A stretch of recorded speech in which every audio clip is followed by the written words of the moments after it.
wedi gweld rhyw penawdau yna a wedi gweld gwir gymeriad mae'r papur a gwir werthoedd Plaid Cymru. Felly mae'n aros yma yn swydd i hefyd yw i gyfeirio ac i gyflwyno mae'r papur i gychwyn yn gyflwyno i Anwood. Croeso i chi feddwl am gwestiynau i Anwood tua'r diwedd i Hannah chi hefyd. My job is an easy one today. Croeso i mae'r papur. Meysydd Plaid Cymru aelod swyddog nesaf.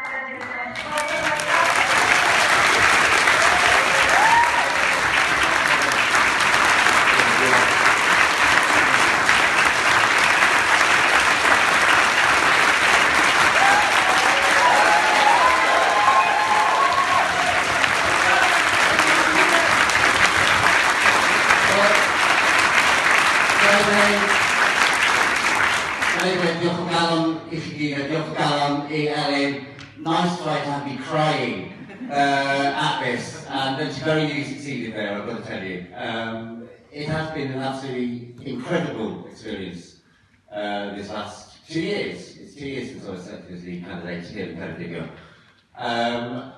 This last few weeks has been something of a roller coaster, as you can well imagine, but the response from people on the doorstep has been just incredible, and the support has come in waves from so many people voting Plaid Cymru for the first time. I have heard that said so often. So, I'm going to Great Cymru, diolch o galon am bawb sydd wedi mynd I Gamassos, sydd wedi mynd I Taflenni, sydd wedi mynd ledled y sir, mae'r mater wedi bod yn wych. Dyna'r gwahaniaeth enfawr rhwng ni a bob un Plaid arall yn Ceredigion. Mae gen ni pobl mewn bob un cymuned, mewn bob un bentre, mewn bob un tre, ledled y sir. A they haven't, quite frankly. Dyna'r gwahaniaeth. A dyn ni'n mynd I profi dyddiau be mae'r ystyr hon, dyn ni'n mynd I ennill a ennill y sef yma.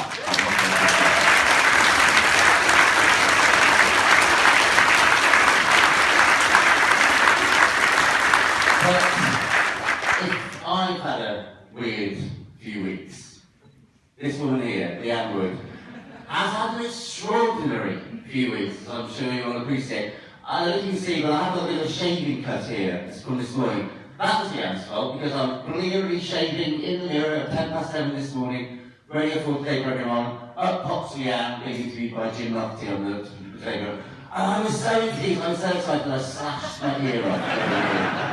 So, you know, is there nowhere where this woman cannot appear? I'm sure they cloned us to our Teak Winford they produced, because she's been everywhere. I mean, of course, we've seen her, and in this election, more than any other election before, we've seen Plaid Cymru having, you know, our opposite numbers are sneering at us. Well, you know, of course, it's a little party in the air time. This is a party that has been in Parliament for all but 4 years of the last 49. Since before I was born, in fact, and look at me now. We've been in Parliament that long. And of course we should be in a place. It's absolute given that that's democracy for you. And it's the big, lumbering dinosaur parties that cannot cope with the idea of democracy breaking out in all the forms it's stuff to do in this election campaign.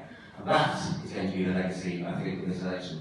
But of course, seeing Leanne lead this debate, I mean, that's been so inspiring to us all. You know, to hear the voice of Wales, the voice of Plaid Cymru being discussed, our policies being scrutinised, our ideas, our vision of what kind of country we could be, being aired for the first time on a sort of UK-wide stage. It's been such a terrific experience. And I think, you know, from the moment she first took down Nigel Farage in that first interview,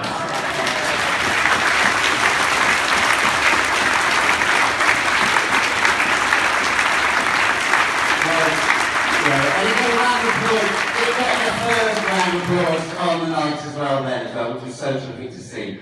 It took nearly about 2 hours before he managed to say something on Twitter. Oh, I thought Nigel Farage was really out of order saying that about people with HIV.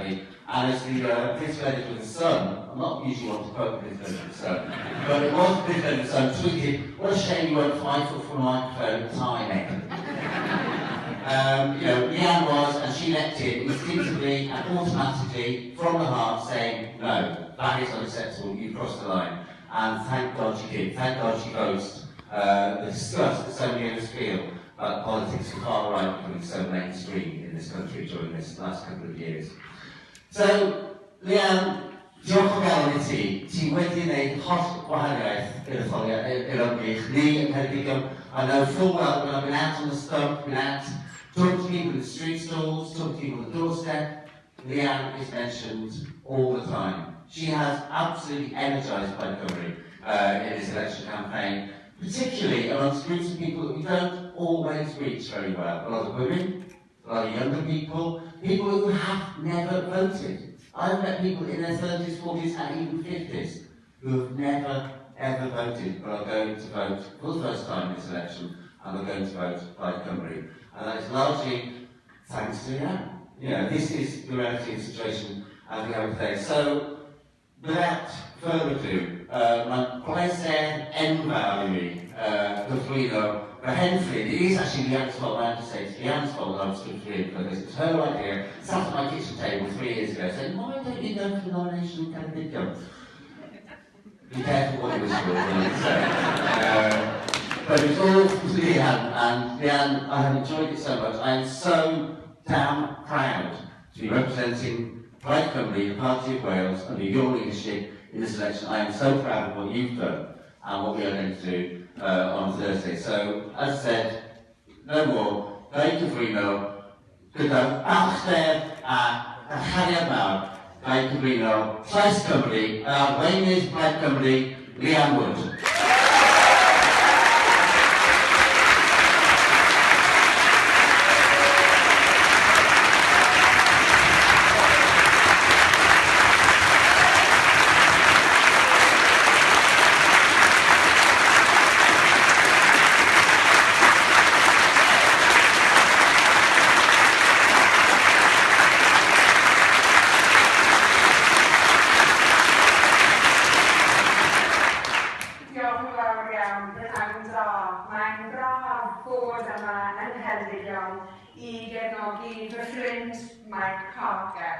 Dim ond dyddiau sydd gyda ni ar ôl I sicrhau fod Mike Parker yn cael ei ethol fel aelod seneddol dros Geredigion.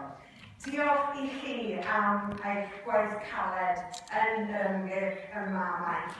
Daliwch ati.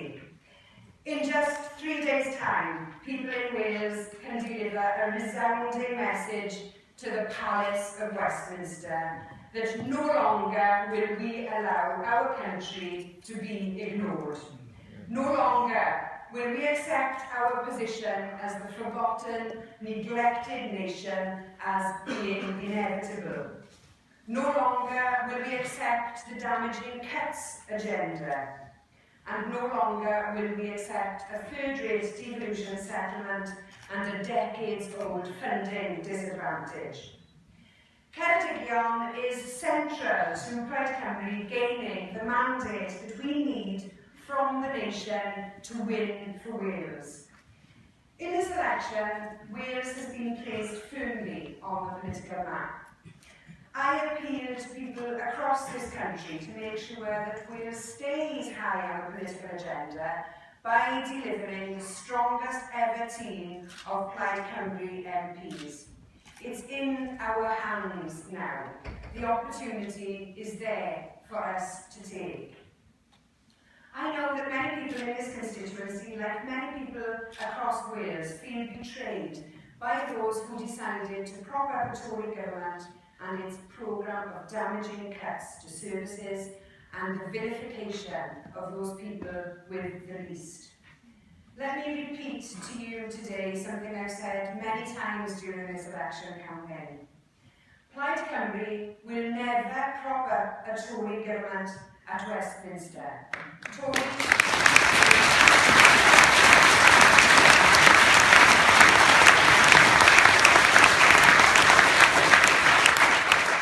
Tories have never had a mandate to rule our nation, and Plaid Cymru will do all that we can to stop them being handed the keys to 10 Downing Street next week.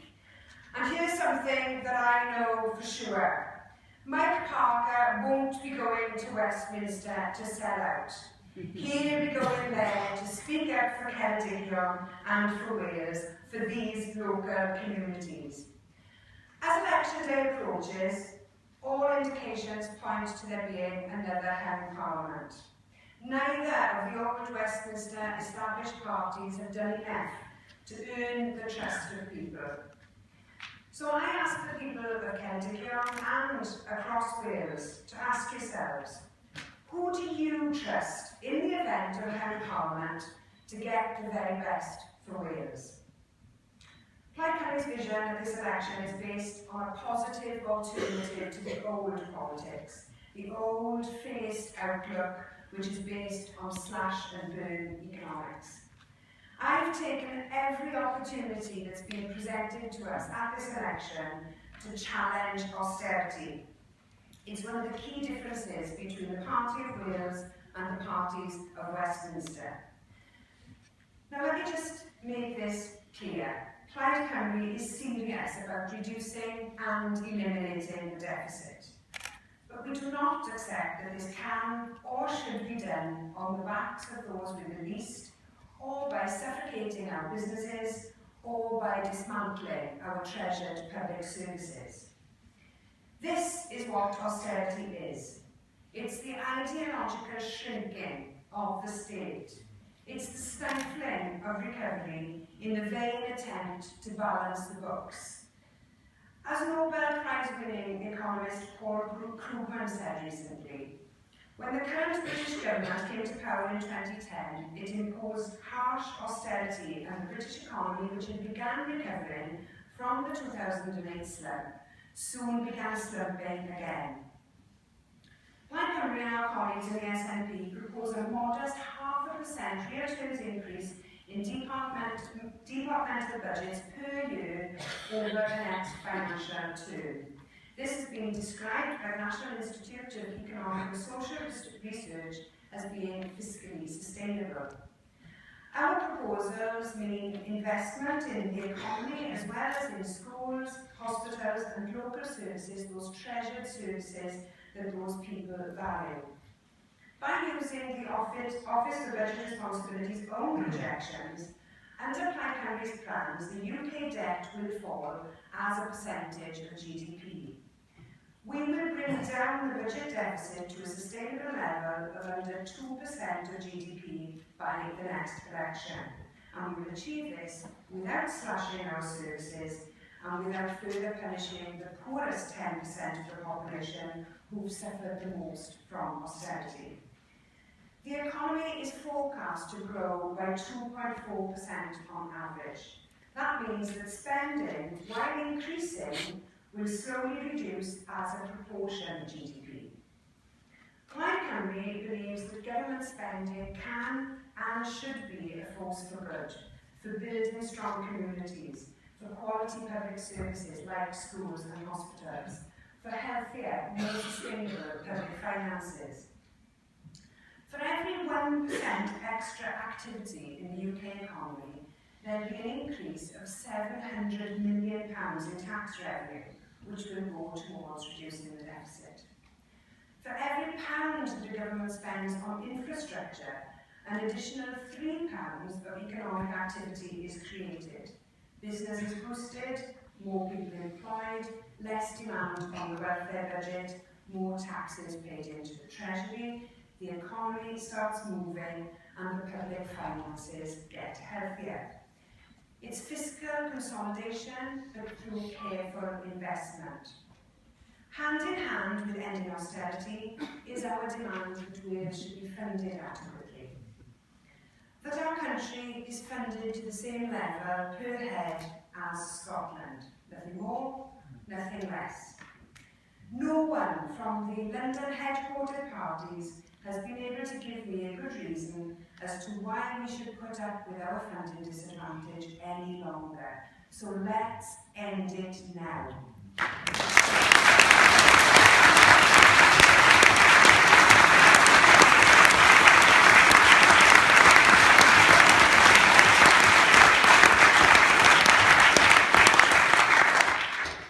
Rebalancing our economy is also central to Plaid Cymru's vision, and I'm particularly proud of what we've achieved for rural communities, especially under the stewardship of Ellen Jones.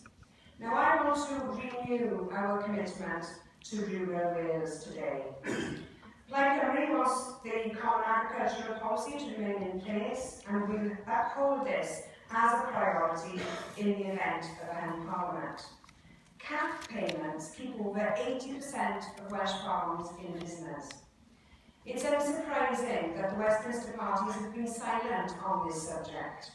The Tories, by gambling with a referendum on EU membership, risk CAP payments being lost altogether. Labour's record is at least consistent. They want to cut CAP payments to Welsh farmers, and they've taken nearly £250 million out of direct payments by moving funding from Pillar 1 to Pillar 2. Our farming tradition is the backbone of our rural economy, and Plaid Cymru MPs will continue to fight for them. We know too that the link between agriculture and local businesses is vital, and that must be strengthened too. Small businesses throughout Ceredigion and Wales will benefit from Plaid Cymru's policy to take thousands of businesses out of the rate system altogether. Local firms will benefit from Plaid Cymru's plans to award more public contracts to local business.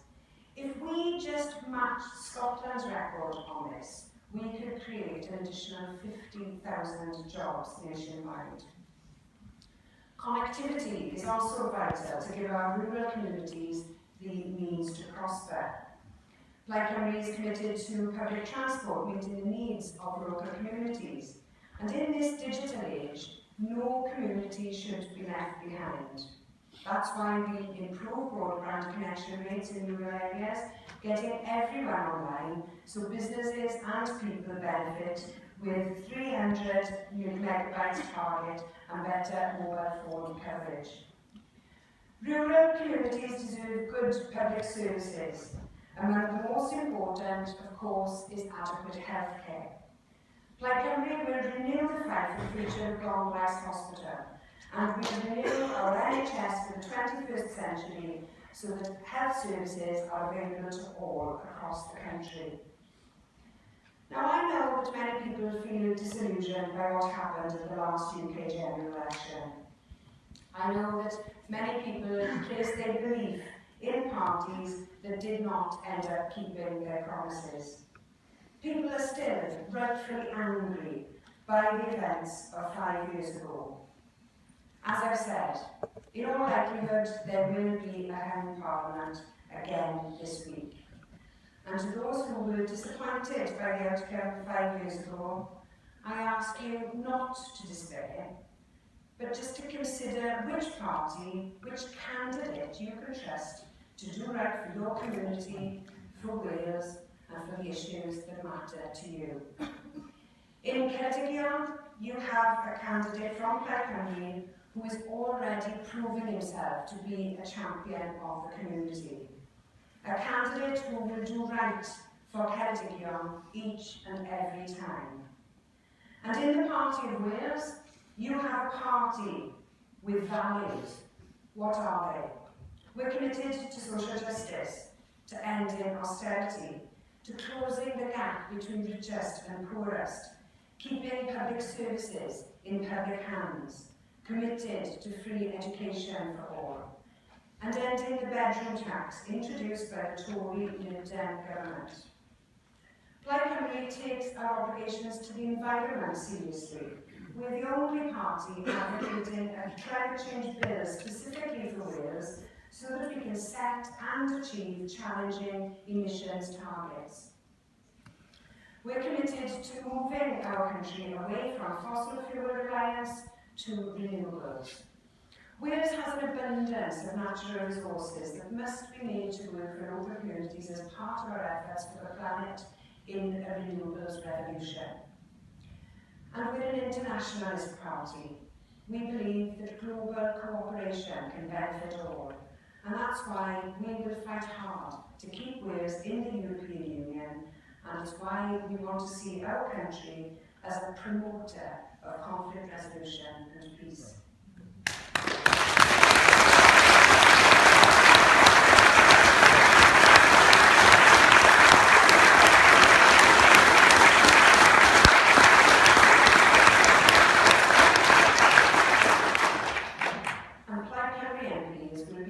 only ones from Wales who will never, ever support a new generation of nuclear weapons of mass destruction.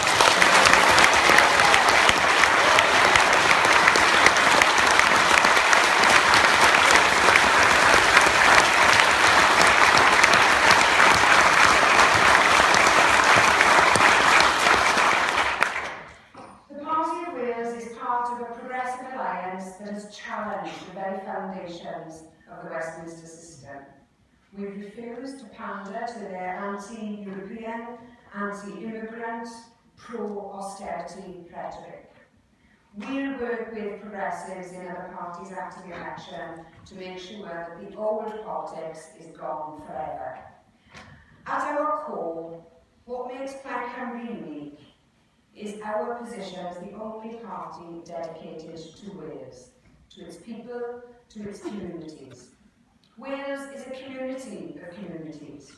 We want to rebuild our country from the bottom up, because Wales will only succeed when all parts of the country have a stake in our national success story. Wales has reached a crossroads at this election. We can do the same as we've always done, letting the London parties have our support and hope that they'll do right by us, or we can decide that the best people to speak up for us at Westminster are Plaid Cymru candidates whose only loyalty is to their communities and their country. Plaid Cymru's project is a civic one. No matter who you are, where you're from, whatever language you speak, wherever you were born, if you live in Wales, you are a citizen of Wales, and your citizenship matters and is equal to everyone else's.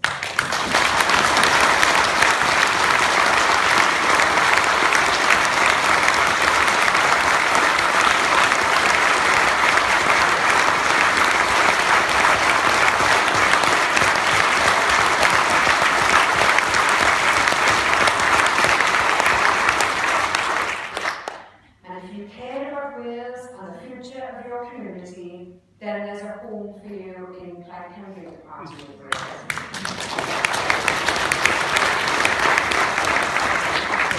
Now Wales can speak as one at this election. All parts of our country, all communities can speak with one voice to demand that our nation is no longer marginalised.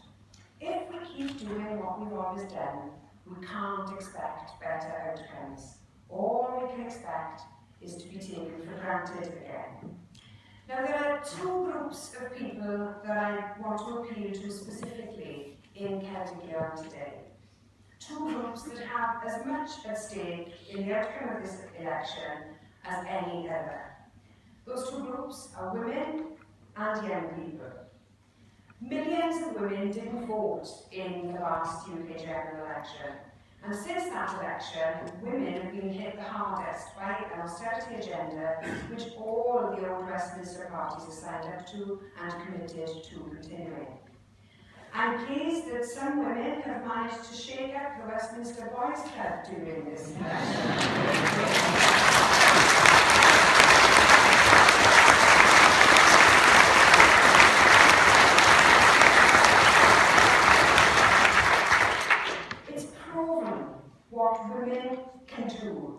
It's proven that women can reshape an election campaign. So to all women voters, not just in Celtic Leanne, but throughout Wales, I ask you to cast your vote so that women's voices aren't just a feature of an election campaign, but a permanent part of politics after the election. I witnessed firsthand the democratic revolution that occurred in Scotland last year, when people there of all ages, of all backgrounds, seized the democratic process for themselves from the establishment. It was a democratic engagement that took over the airwaves, the common rooms, social media, pubs and public halls. And whilst that democratic revolution was broad in terms of the age groups involved, it had at its heart a youthful spirit. Now, I spoke to a number of 16 and 17-year-olds in Scotland who have the right to vote for the very first time. And I know that young people here in Wales have the same yearning to shake up the system as they had. To young people in Wales, I implore you, make your voices heard. The old way is on its way, and it's up to you to shape the new politics for the new Wales.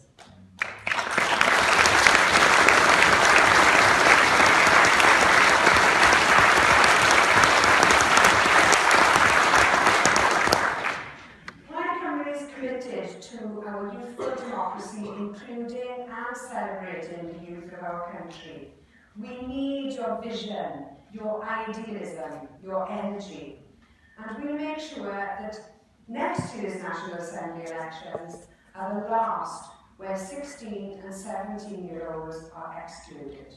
We'll broaden the franchise to make Wales's Parliament reflect the youthful ambition of our nation. I sense a new energy in Welsh politics. We could be on the verge of a significant turning point for our country. There are just 3 days to go. So, I ask you all to get behind my Parker in the days ahead. Let's make sure that he's part of the biggest ever team of Plaid Cymru MPs next Thursday. To people across Wales, I ask you to deliver a mandate for Plaid Cymru, and with it, we will deliver a new beginning for Wales. Diolch yn fawr.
Show their hands, and I get an idea of how many are keen to do so.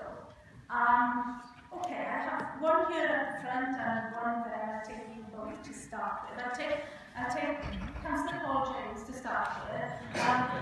Those of you who don't know Paul James, Paul James is an ex-Foreign Legionnaire, and he is talking that unless I name check the fact that he is doing a cycle charity ride of 1,400 miles in the next few weeks, and all sponsorship is gratefully welcome to the Welfare Ambulance and the Firefighters Charity.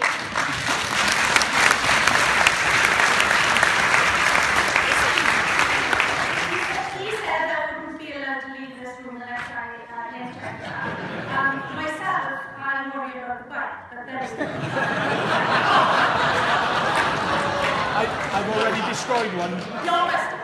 Yeah, my question is, Leanne, as you know, I'm a county councillor and I'm on the Armed Forces Cabinet for Ceredigion, so I got a voice actually for military personnel. At the moment, we know this government and the last government have not treated them very well at all. People are actually being told now on the front line in Afghanistan that they're being made redundant. They're actually receiving their brown envelopes. I can't understand that because I think that there's so sensitive, it's not sensitive that People are in the middle of a combat zone, and then suddenly they've got to think about what they're going to do when they come out. So this government have got no idea, really, how to treat soldiers. And I'd like to see that change a lot, because there's a lot of soldiers coming out, they're sleeping on the streets rough, they've got no support. I know Alvin Fluid has been very proactive. Jonathan Edwards in command has been very good. You mentioned a few times in Westminster, I can't believe my name's in Westminster, but it's been there, fighting for the causes. The other thing I'm quite annoyed about, and I'd like to see a change there, is that... Question? No, not quite. the other thing, I'm not taking over. The other thing I'm quite annoyed about is soldiers, normally after 22 years service, actually get a pension. And what's been happening, these people are being made redundant for 20 years and 21 years, and then they can't draw that pension until they're 60. I think that is absolutely scandalous. So I'd like to know, I know we're going to do a lot for them, but I just want to know where we're going to do. Thanks for the question, Paul. You already alluded to the work that Alvin Fluid has done in Westminster, and for those of you who may not be aware of the work that Alvin has done, he's highlighted the fact that so many ex-forces personnel end up as street hawlers and in prison, and that is down to the fact that they don't receive support when they come out of the armed forces. Now, one of the central questions that we've put at the heart of this election campaign is the question of Trident. And we see no good reason at all, or no justification for spending £100 million on weapons of mass destruction that are unlikely to be used against the current threats that we face. Now, if that money wasn't spent on Trident, then some of it could be reprioritised within the defence budget for support and care and aftercare for armed forces personnel. And so there are a number of commitments in our manifesto to build on the work that Alvin Fluid has done on this. But certainly, I mean, in Plaid Cymru, we've been very critical about the UK government's decisions to commit troops in countries like Iraq and Afghanistan, and we're opposed to those decisions.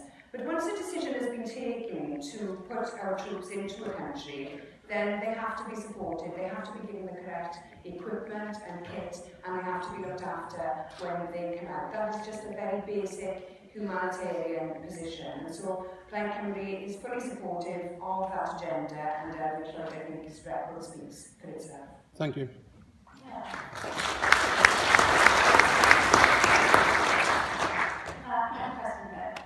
Wait for the mic to get to you. In your own time,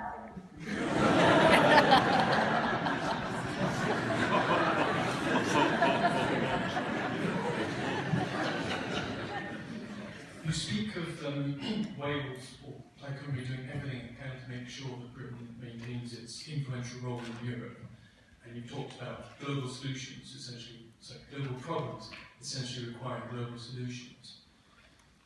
When Britain perhaps finds itself having to deal with nations outside of the EU, as it is a pretty big world, would you say that Britain always has to work through an EU framework when dealing with them? Or, I certainly hope this question is relevant, but do you think that the EU always matters when we deal with the outside world? You just have a really good question.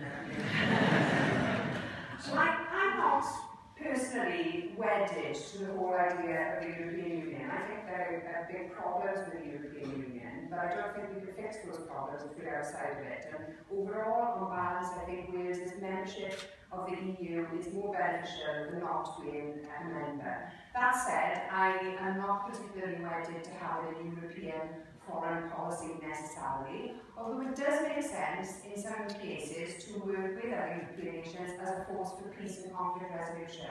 And if we could use the European Union for those purposes, then I can see some merit in that.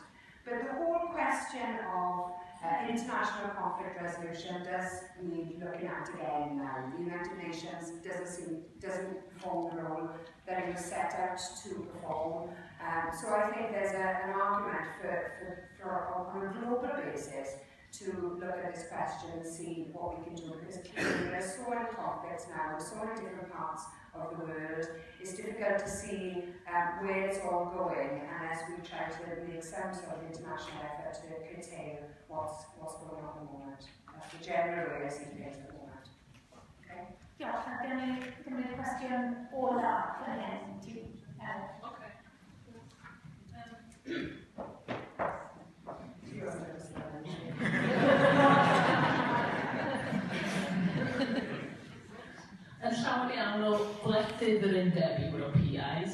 wrth gwrs. Yn llawer iawn o wledydd yr Undeb Ewropeaidd, wrth gwrs, mae addysg am ddim i bobl. Mae addysg feithrin hefyd am ddim, as mae hynny'n caniatáu i deuluoedd fedru gweithio ac i leihau tlodi yn gynnar. Ond yn anffodus, da ni ddim yn byw mewn gwlad felly erbyn hyn, a mae addysg yn costio. Dwi'n gweithio yn y sector addysg uwch. Pryd fedrwn ni ddisgwyl cael addysg am ddim o'r cyfnod meithrin a hyd gydol oes i bobl sy'n byw yng Nghymru.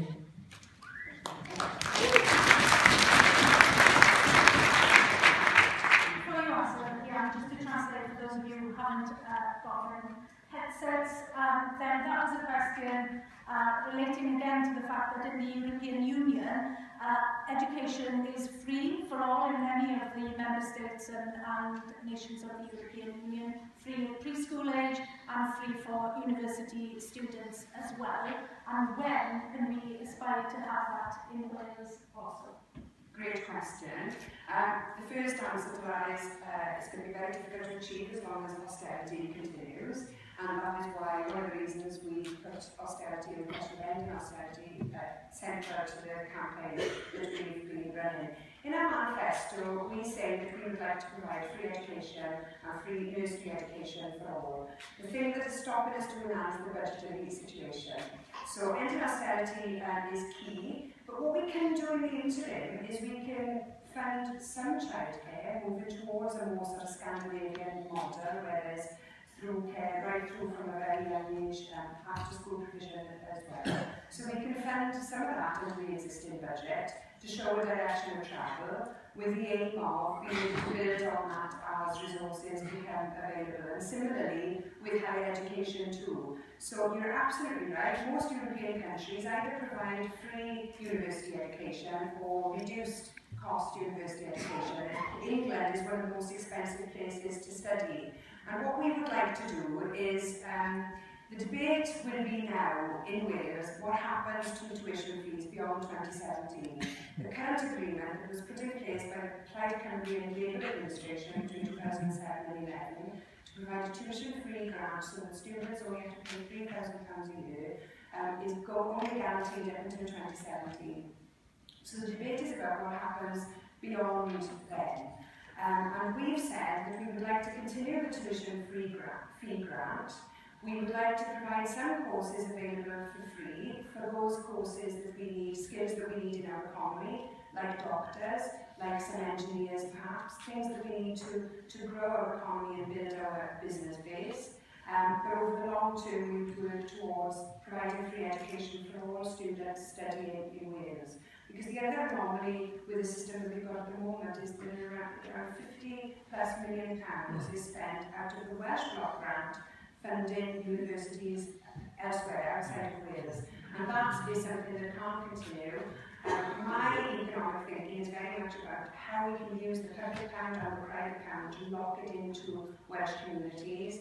And if we enable free or subsidised tuition for students only studying in Wales, then we can do much more of that. And that's not to say that students who want to study elsewhere for specialised subjects or for Oxford perhaps, there will be some sort of bursary system available to enable students to apply to study outside of Wales. But all of our policy should be trying to encourage students to stay in Wales and use the public account to improve our community. We need to do much more thinking about how we can lock money back into Welsh communities. So much is leaking out at the moment, and that's one of the reasons that our economy is stubbornly refusing to improve. Does that give you a full answer? Yeah.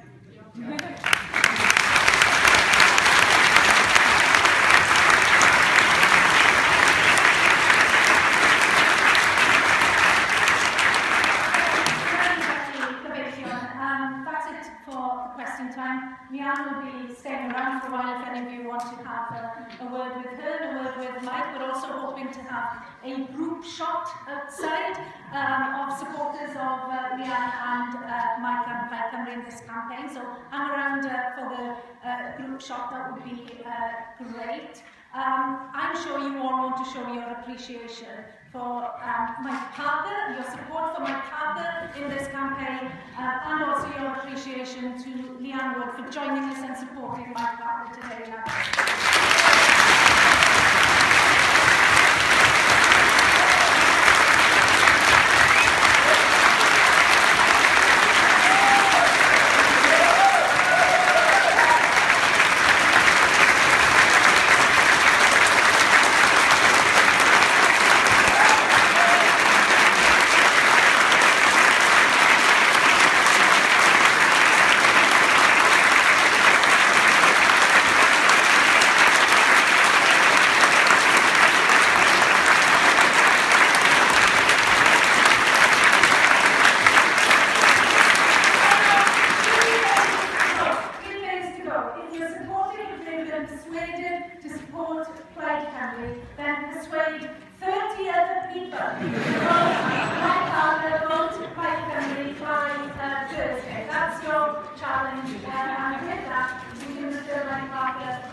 For the next 5 years. Remember this, the last 5 years have been characterised, have been Tory-led government, and it has been not in Ceredigon's name. Ceredigon has supported the Tory coalition, a Tory Prime Minister, 95% of the time. The next 5 years is not in Ceredigon's name, is not the Tory.